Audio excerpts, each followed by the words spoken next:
Kalau bahasa reinkarnasi, bahasa simpelnya, lebih simpelnya begini. Saya memiliki anak. Nah, anak saya itu udah dianggap reinkarnasi dari saya. Seperti itu prinsipnya. Kehidupan lain, karena ada bahasa akhirat, akhir hayat, akhir kehidupan, atau akhir cerita kita di masa kehidupan. Karena tujuan kita hidup itu kan membuat sejarah ya.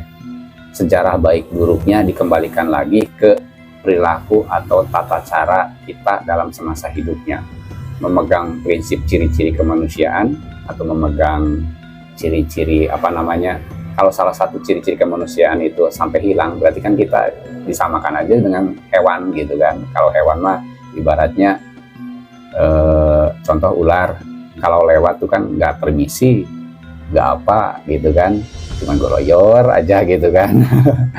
Beda dengan manusia itu kan ada tata krama.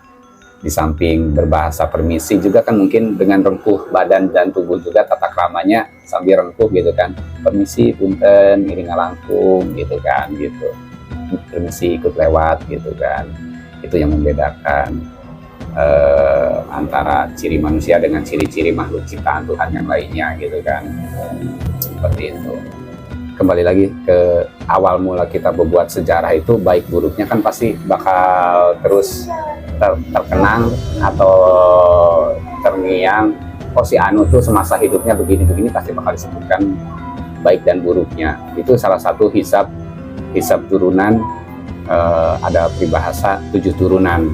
Jadi kalau kita melakukan sesuatu hal yang negatif atau jelek, pasti anak turunan kita akan dicap negatif atau jelek. Contoh, oh si Anu tuh bapaknya pernah begini gitu kan, atau gimana. Itu kan salah satu hukuman hijab.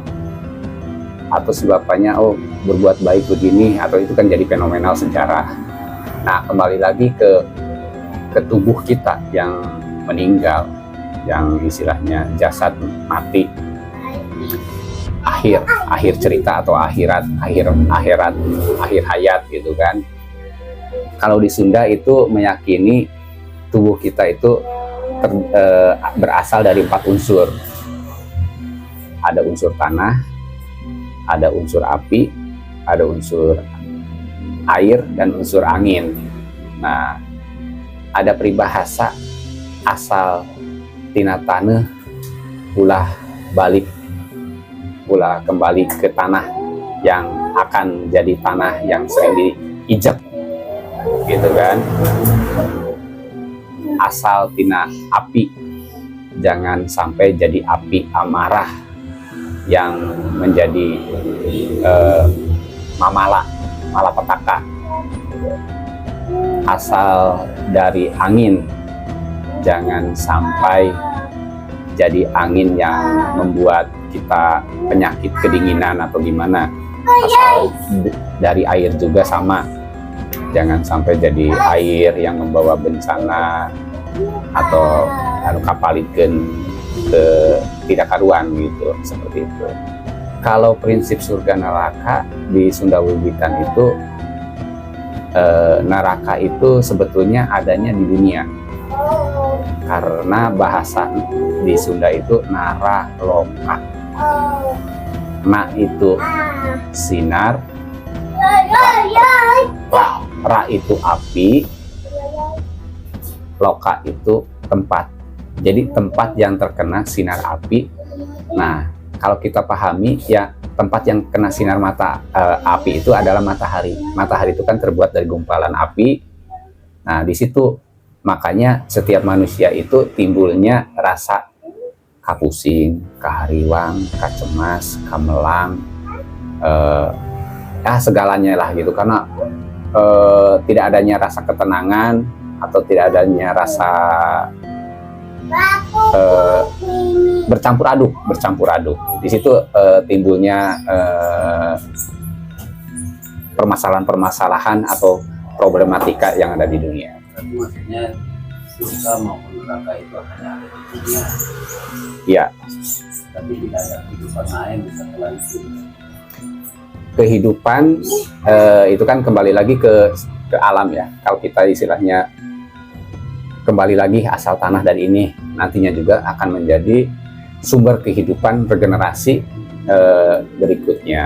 Contohnya Saripati, kita kan dari sumber kehidupan itu dari tanah ya, yang kita makan seperti ini, itu kan jadi kekuatan atau jadi sumber kehidupan bagi kehidupan yang ada di alam dunia ini, gitu kan.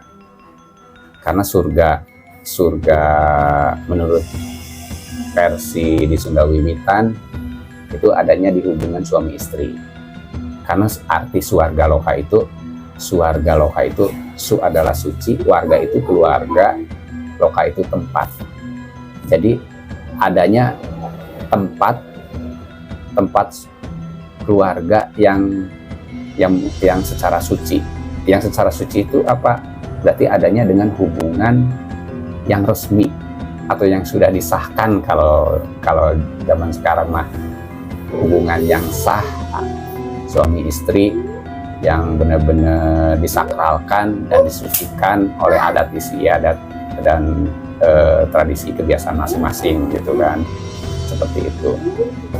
Nah, kalau di Sunda Wiwitan itu bisa dibicarakan, segala sesuatu kan tidak terlepas dari komunikasi. Ketidakcocokannya dari apa, permasalahannya apa, bisa dibicarakan. Intinya komunikasi, jangan sampai adanya timbul miskomunikasi yang menimbulkan salah paham dan menimbulkan rasa atau perpecahan.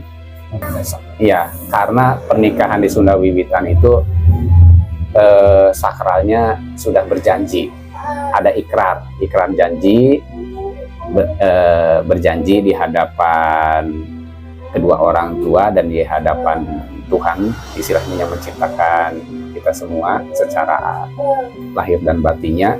Itu udah jadi sakral. Yang namanya janji itu ya ada peribahasa, janji harus ditepati.